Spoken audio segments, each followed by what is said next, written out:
Welcome back, everybody, to game number two, where Flash Esports is facing off against ForLove, hailing from China. Best out of three series. Flash leading this one 1-0 as we head into game two. You're watching the G-1 League Dota 2 qualifiers. Whoever is able to win this series will be advancing into the main event, where $52,000 in total prize pool, one of the very largest prize pools in the entire Dota 2 scene, really, right now, if not the largest for as far as online events go outside of the international too, of course, is going to be available. So these teams, a lot at stake for them, and we are well underway with the draft. Flash going to be played on the Dire side. They will get the profit on the TA, but I love the way ForLove have started their own draft. Rubik was the first pick for them, and then they followed up with a hero that can really give Batrider fits. Probably going to see that Batrider being laid against the TA. I am LD, of course, and joining me today is godz. Godz, we're going to see some good old Batrider versus TA action, and this one should be very exciting to watch. Well, one of the best cards in the game, and interestingly, last game TA wasn't picked up at all in the first pick stage. It did get pretty much completely ignored, but Flash going to try their hand at it here. Their Naga Siren, their Naga Siren has been banned out, so they're going to go with a Tinker as their third pick. I mean, pretty much already revealing their three core heroes with Tinker, Templar Assassin, Nature's Prophet. They can run Nature's Prophet in the jungle, get a different offlane hero, but either way, those are kind of the three heroes who are going to be dishing out most of the damage, providing most of sort of the map control throughout the early, mid, and even the late game stages of this game. So ForLove can sort of draft accordingly. And this is a lineup that we actually saw pretty much identical. Orange had the Tinker, the Prophet. I want to say the TA, they're actually playing against. Yeah, the TA they were playing against, but the Tinker Prophet combo, it's something which can be extremely powerful if you get the levels and farm up. But these heroes in the early game, we're looking at a lineup that has 0 stuns. You're up against Queen of Pain, so I'm expecting with the second round of picks, they'll at least want to get something to start off these fights, some sort of disable, because right now, up against Queen of Pain, up against Batrider, two of the best tower divers in the business, you need some kind of disables to deal with them. Yeah, absolutely. I mean, they haven't really got anything yet. I mean, maybe we're looking at Flash sort of step back, play a little bit more defensively, pick up something like an Earthshaker, some kind of a counter ganker, something to prevent those aggressive dives. And I mean, ForLove have to deal with the same thing. I mean, against a Templar Assassin. Templar Assassin, hopefully they're going to be shutting down. Maybe Flash going to change things up because of the Batrider pick. Maybe they do a Templar Assassin dual lane in their safe lane. Send the Templar Assassin top with a strong support, and then just look to get Templar Assassin the early game farm and levels through that. I mean, maybe even a safe lane solo Templar Assassin. If they think Templar Assassin has an easy matchup in that top lane, they can maybe decide to not send Templar Assassin mid. I feel sending TA mid against Batrider is a bit of a death sentence. So wherever TA goes, we'll probably need some support.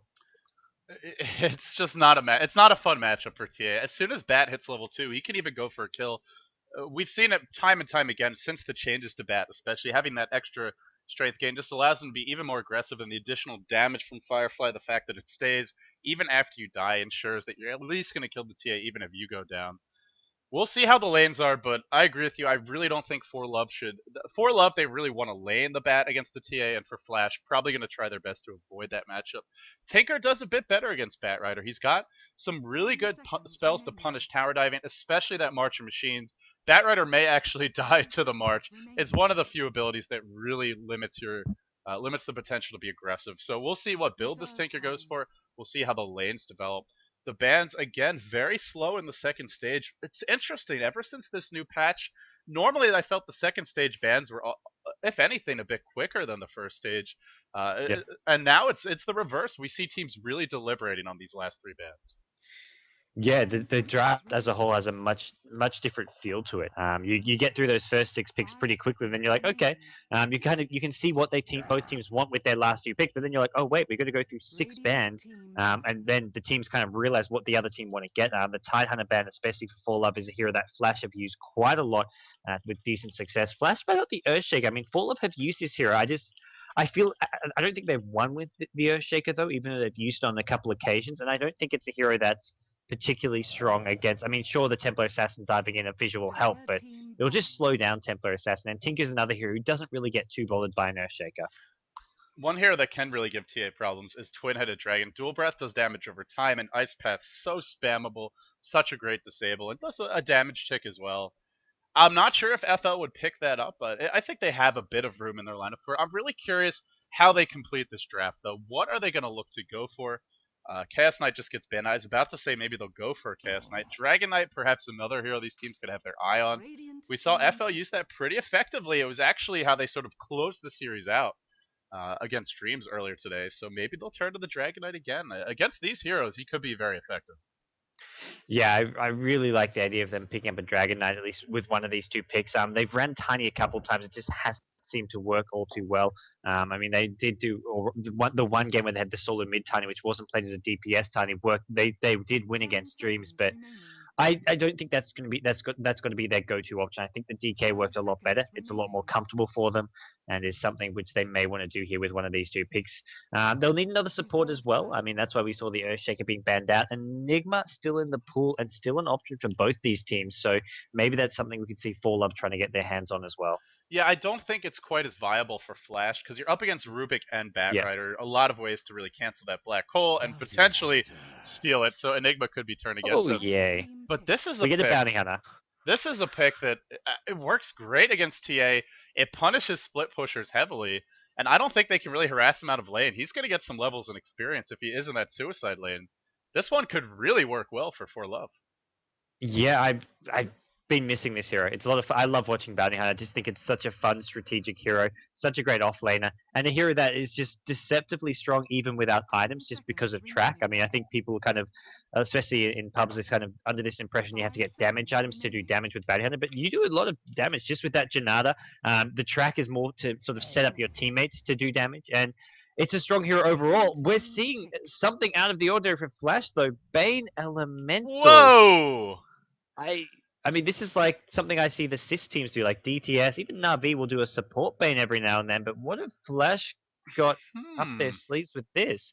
What are they gonna like? Something like, I mean, I imagine the old school like Bane Mirana lanes where you use the sleep into an arrow. But I don't know. What are they planning with this? I guess sleep into March of Machines because it does sort of take a little bit of time to get going. But to me, this is really, we need a support who's got a very strong laning presence and also gives us a lot of disables. And I guess it covers both of those departments. He's still squishy. They're lacking on team fight. They do have a nice single target lockdown here. But I guess here's the question. Why would you go Bane over something like a Shadow Shaman who's also in the pool? I mean, even a Lion who's been getting buffed sort of here and there from patch to patch and has a Hex as well as an AoE stun. CM completes the lineup. So yeah, why the Bane?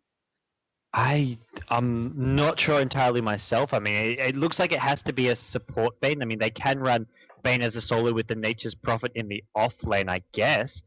I'm sorry, with Nature's Prophet in the jungle. But if they do that, they don't really have any off lane hero. So the fact they have no off lane hero kind of forces Nature's Prophet to go there, and that means Bane's being played as support. Or they maybe want to run some dual lanes here to make sure Templar Assassin gets some fun. Templar Assassin will not have fun against the Batrider in a 1v1 matchup.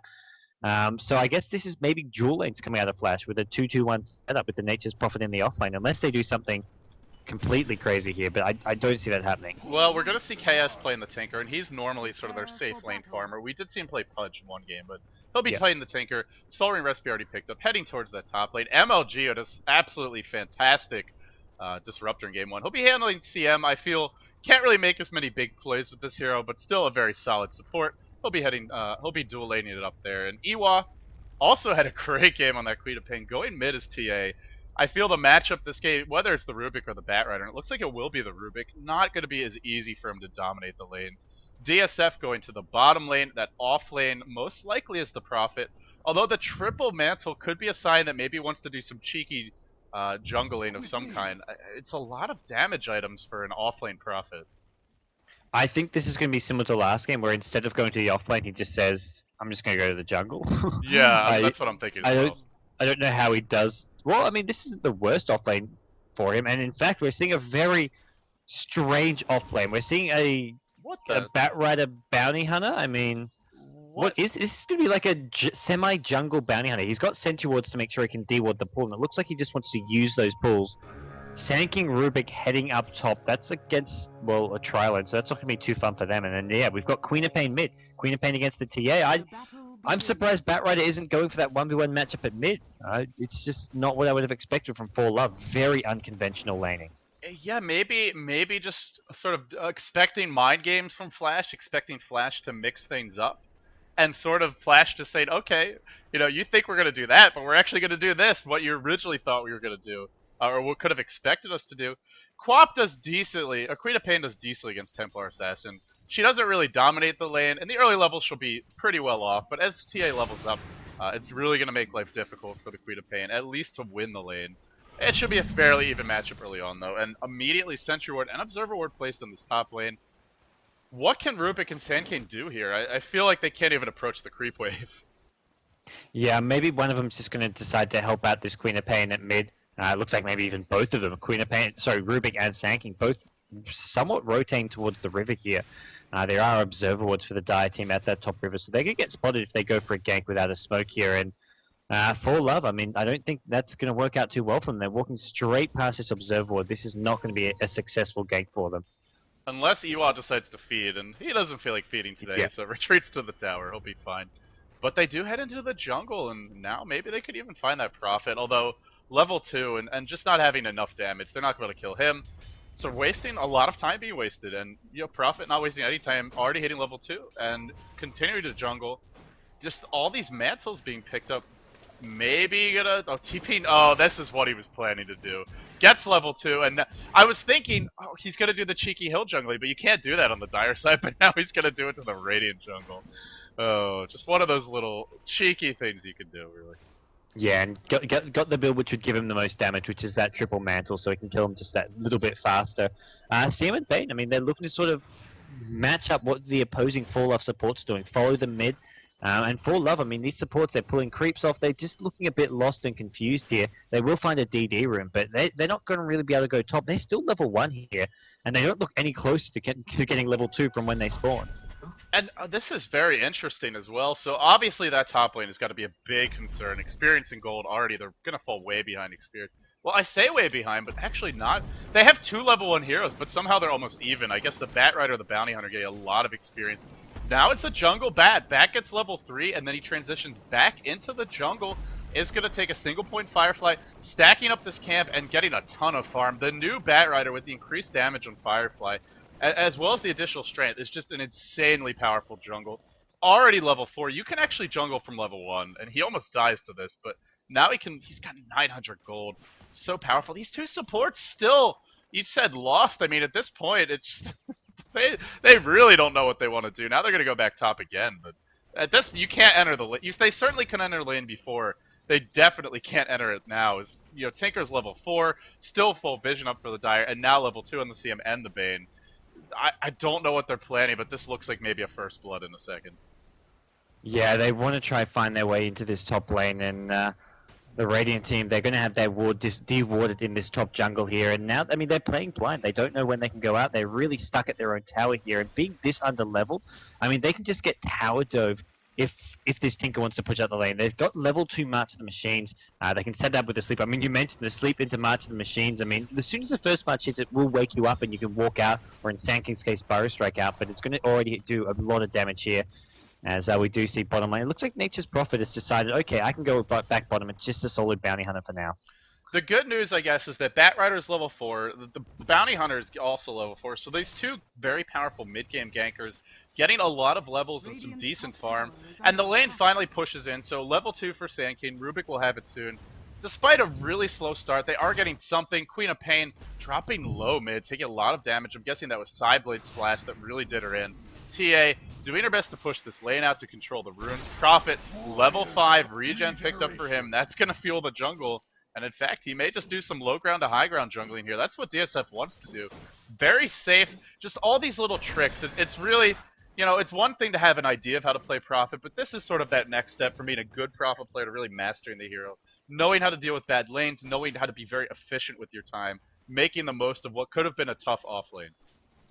Yeah, I mean, as soon as he realizes that there's not too many heroes there, he decides, okay, I can actually go back there, contest this Bounty Hunter a bit. Bounty Hunter's picked up this Quelling Blade to really focus on just getting his farm up. He's maxing out the Janata first, so he's going to be going for a sort of DPS build, so maybe completely caught it wrong. We will be seeing some sort of a carry or semi-carry Bounty Hunter looking to do a lot of damage here. But, I mean, Nature's Prophet, the hero he can somewhat punish in this bottom lane, already trying to force DSF as far out of this lane as possible. Yeah, DSF actually might be better off in the jungle, but with the lane pushing a decent amount, he's going to probably get a little more experience here, although most likely less farm. Sand King has rotated mid, just sort of hanging around, hoping the TA will tower dive. But so for the moment, Iwa is not going to take that bait. Now he rotates down towards bottom. He is level 6, just going to place a trap, spot out that rune if it spawns there. Interesting, the Bounty Hunter, level 5, normally you see 2 points in Shriek and Toss just for the burst damage. It doubles the damage amount for only a single skill point. This is more of a harassment build, more of a lane control style to get 3 points in Janata. Just a small deviation. We'll see where he goes from here. But Bounty Hunter, Batrider, and Quita Pain all having a good start. They are really going to have to make things happen around that 7 or 8 minute mark because the two supports are incredibly far behind. Level 2 Rubik, level 2 Sandkey. You compare that to the supports of the Dire, level 3 Bane, Jungle Profiter's already 6, and now a Crystal Maiden who's hitting 3, almost 4. The discrepancy on these supports, it'll be a big issue, but only if these carries, the farmers, can't get something going.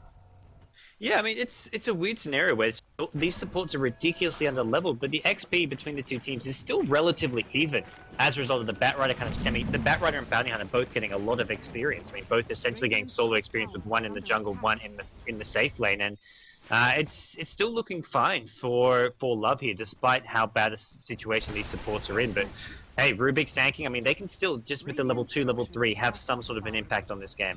Well, they actually want to contest this top. I really don't know if they can. The tower's dropping low. Fade Bolt bounces through, but only hits one hero. Prophet ult to counter that. No creep wave. Kwai has rotated. Quita Pain only level 6. Not quite as leveled up as Ewald. The tower goes down in spite of 3 heroes being here. Honestly, for ForLove, I think they're happy to let that tower go. I'm surprised they try to contest it.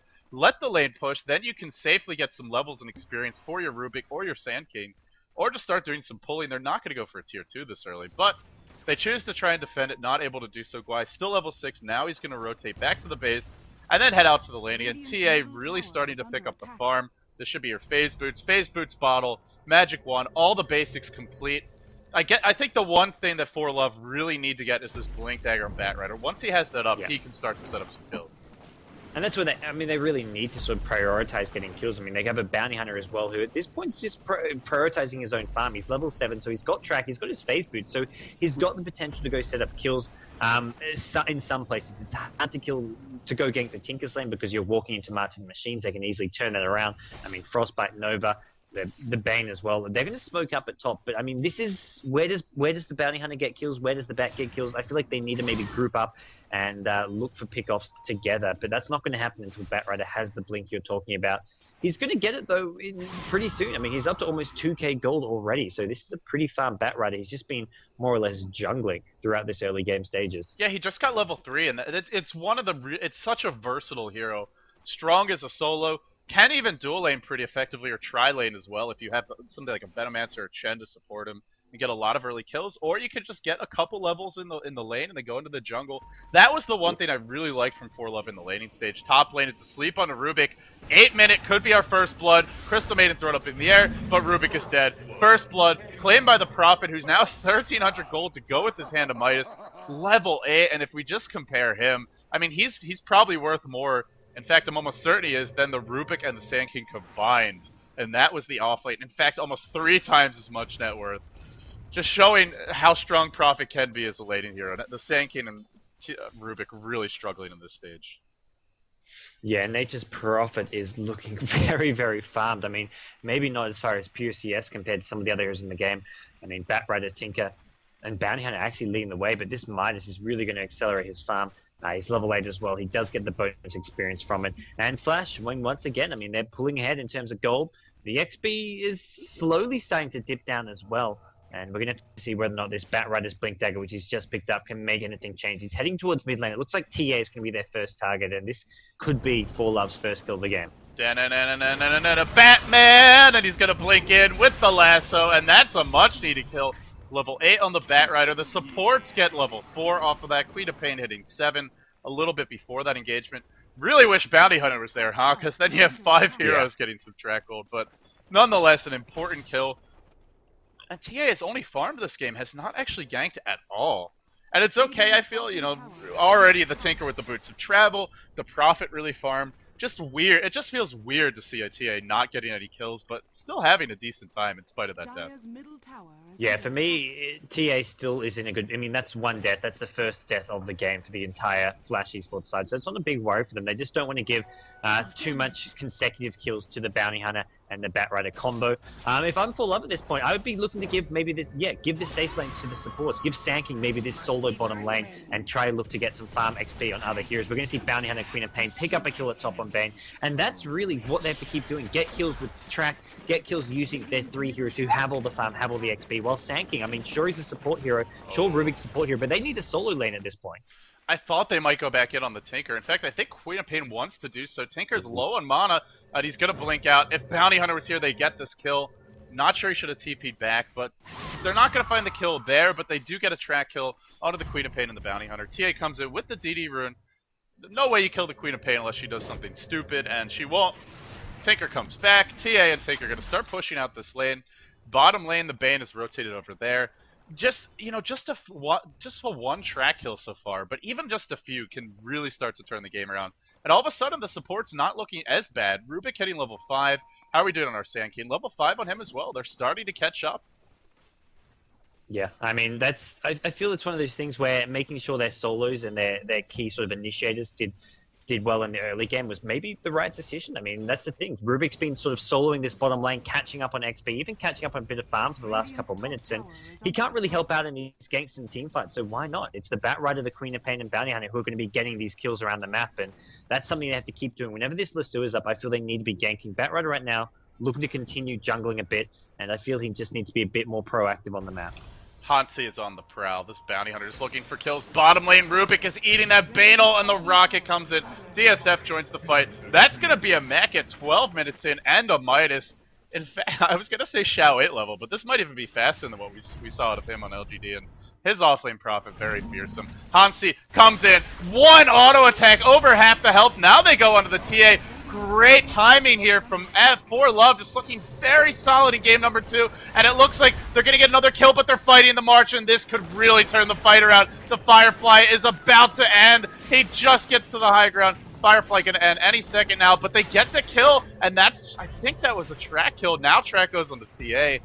Look how low the Batrider and the Sand King are. Really living life on the edge. Yeah, I mean, they don't get the kill in the TA, but they kill Tinker. He buys back as well, so immediately buying back. I mean, not at this point in the game, buyback's so cheap, and as a Tinker, it was literally less than 400 gold, and as a Tinker, you can farm that 400 gold back in that time that you're respawning, so not really, I wouldn't even call it a rage buyback. It was somewhat strategic and thought out, and they're going to look to pressure this bottom tier 1 tower with it, but ForLove, I mean, making the best of their aggressive ganking lineup. Absolutely. Experience-wise, we are dead even. Again, it just felt... It's weird to say that, well, the way the late started to work out well. Bounty Hunter comes in and can bring any of these heroes down to about half HP, but remember, there is a mech up now, so finding these kills will not be nearly as easy, and in fact, that might stunt the aggressiveness. The potential for ForLove to get kills is this quick mech on Prophet. We've seen it before. Mech on Prophet can just turn fights and really limit an aggressive lineup's ability to get the kills they're hoping for, because you TP in, you mech, all of a sudden it's just a global heal in addition to a global counter ganker. Yeah, absolutely, and I mean the global heal is working out pretty well for them so far, but it's, I mean, ForLove, I mean, Bounty Hunter is just providing them this constant vision on the high ground here. Bounty Hunter is actually going to go right in on the Crystal Main. I don't know if that's the best idea. Queen of Pain blinks on in. They're going to get the CM, so oh god, Bounty Hunter survives. I don't know, but Tinker, he's arrived, and the party's over. The fun is over.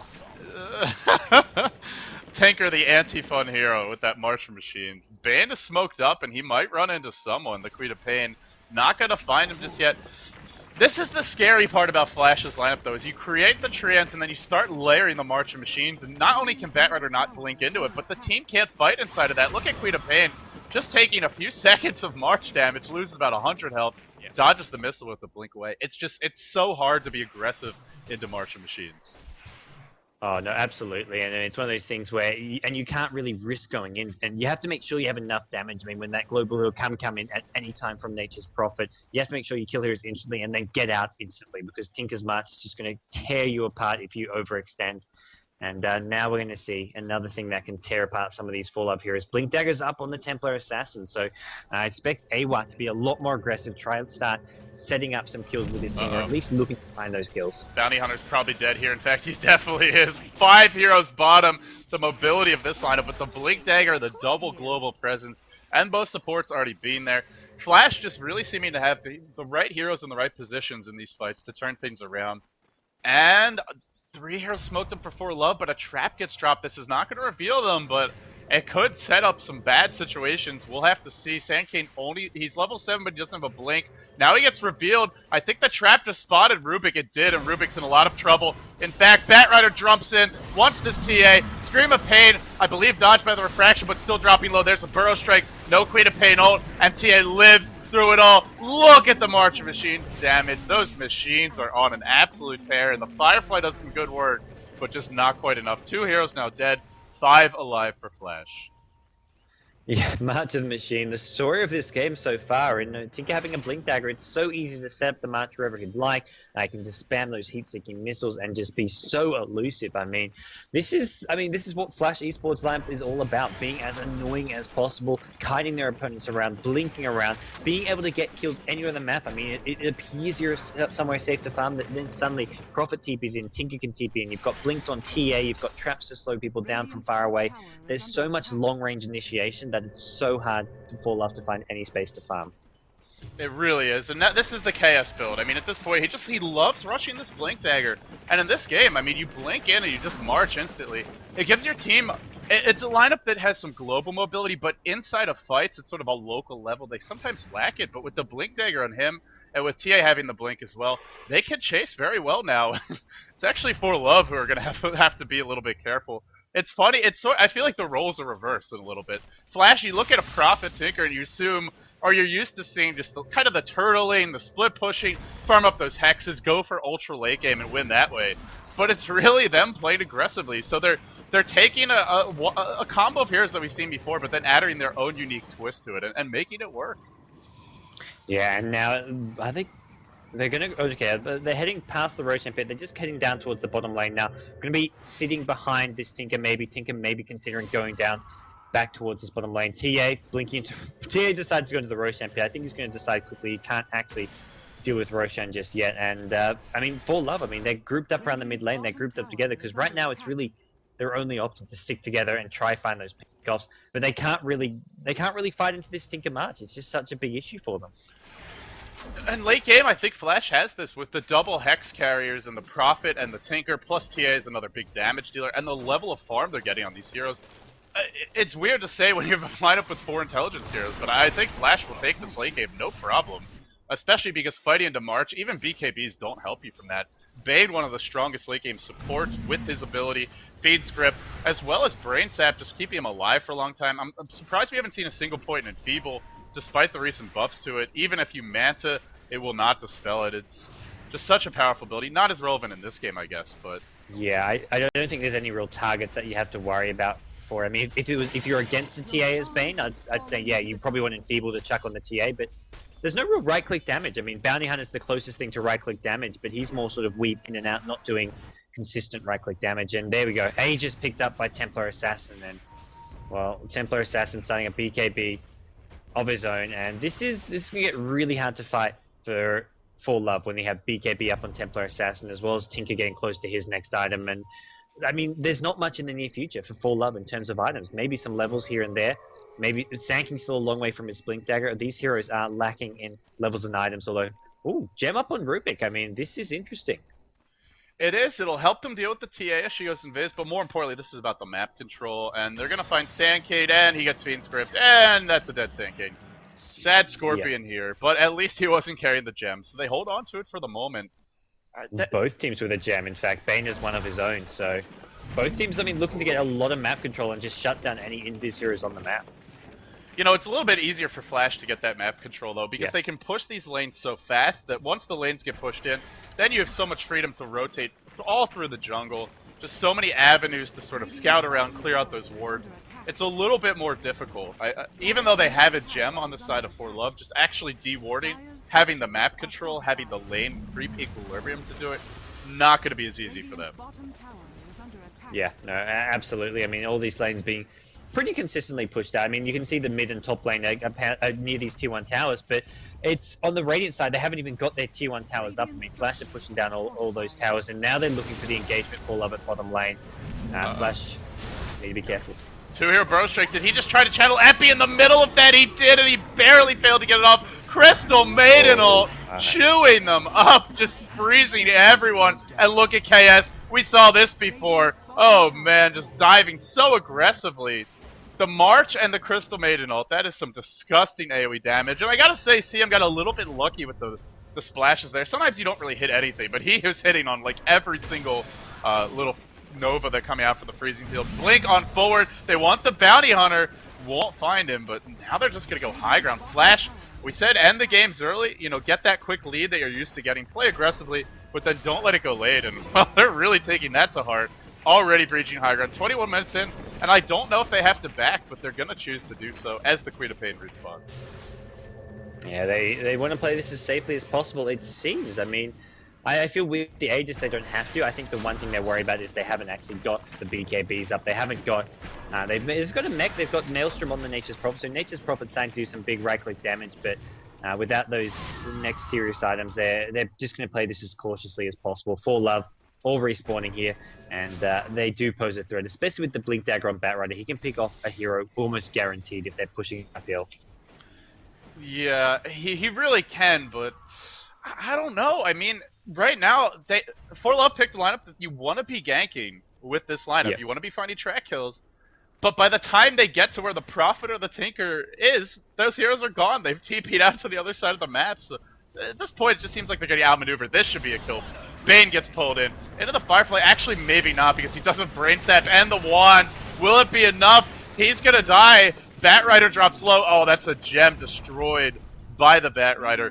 Nice little kill. The gem on cooldown, that means they can actually get some wards up and the bounty hunter's a little more room to maneuver. MLG gets tracked. MLG, Frostbite, just trying to kill off Hansi, and I don't know if they can get it. The meld auto attack. God, if they have the gem, this is an easy kill, but they don't. Burrow strike in, catching out a couple, but the March may yet kill more. Bounty hunter in a lot of trouble, zapping the Queen of Pain.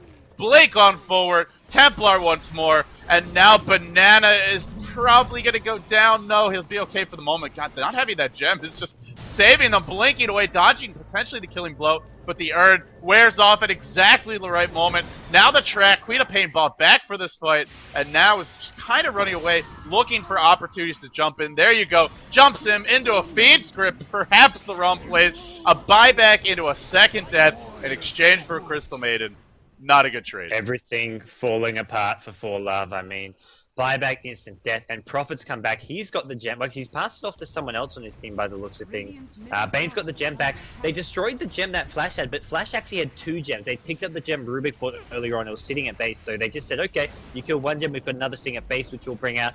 And now they're well and truly prepared. Bounty Hunter Sand King just cannot use those escape abilities at all.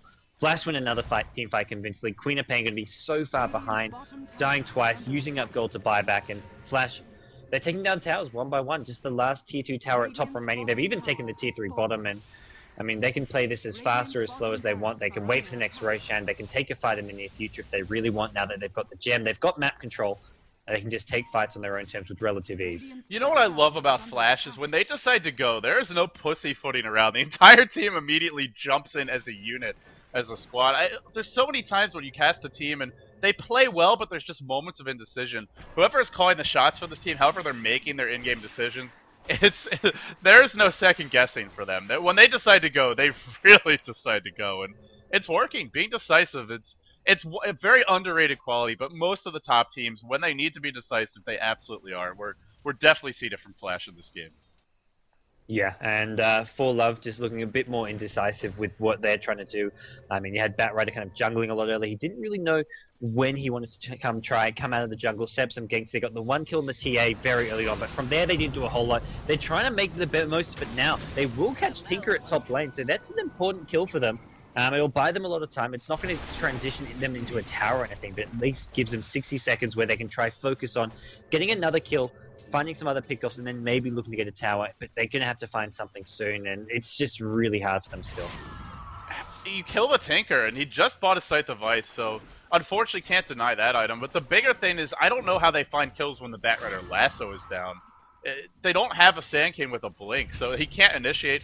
Nobody can walk into the March. Queen of Pain almost dying to that Prophet ult. Instead, it'll be the kill from the TA onto the Bounty Hunter, thanks to a nice little Fiend script. And after the Tinker death, no buyback, or you know he'd be doing it, but he's going to be coming back to this fight, and it's going to be a Blink Hex Tinker coming back. This looks like Rex. Without the lasso, actually winning a fight here going to be very difficult. BKB is up on the TA, and the Rex about to drop. There is a glyph. They got to use it soon. Queen of Pain tosses the ult in, but Mech is turned around. Queen of Pain blinks away. Barely living, but really not doing anything. Now Taker joins the fight, and he will find a kill with that Hex. Blinking on forward, spamming the Hex, setting up the TA for kill after kill, and now AGK. The counter initiation not sufficient. The lasso cooldown too little, too late, and MLG with a celebratory, flashy kind of kill there with the ult. The freezing field. Was that a team wipe? I guess Bounty Hunter lives, but a flashy end to a really dominating display again by Flash, who are looking like a team who can come from this qualifier into the main event and really challenge some of the better teams that were already invited into the tournament. Absolutely. I mean, they've taken down 2 Chinese teams so far. Sure, not the top tier ones. Taking out NA, now taking out ForLove.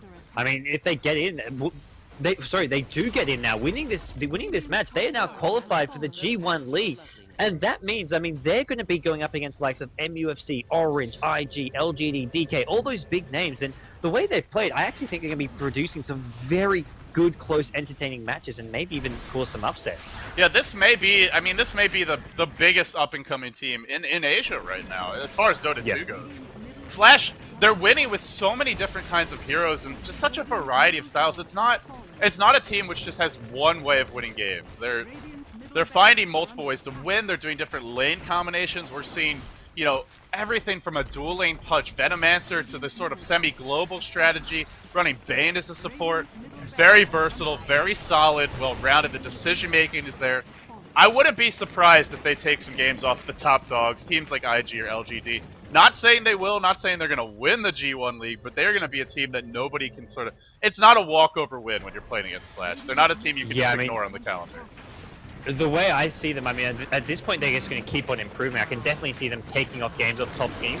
I think it'd be a big call to say they're going to finish in that top 4, make it to that LAN finals. I'd say that's relatively unlikely, but they're a team. I mean, yeah, you can't underrate them. You can't treat them lightly. And I mean, if a team like LGD or IG does, I mean, they may be in for a bit of a surprise. And other teams like DK having recent roster reshuffles. I mean, Natural 9 have had roster reshuffles. Orange Esports played with Ice as a stand-in during the Ice as a stand-in during the Gozu Cup. I mean, there's not a whole lot of stability apart from IG and LGD, so maybe that's something Flash can just use and really keep their momentum going forward into the main tournament. They're looking damn strong, and I'm really excited to see more of them. Guys, that does it for this series. It will be Flash Esports who deserve your congratulations and your support because they just qualified for the biggest Asian tournament that's coming up over the next couple of months, aside from some LAN finals, which are happy later on. G1 League, please welcome Flash Esports, who will now be competing with the biggest names from Asia, from China, and Southeast Asia, Greater Oceania as well. Flash will be advancing into the main event off of this win and a convincing win in both of their series.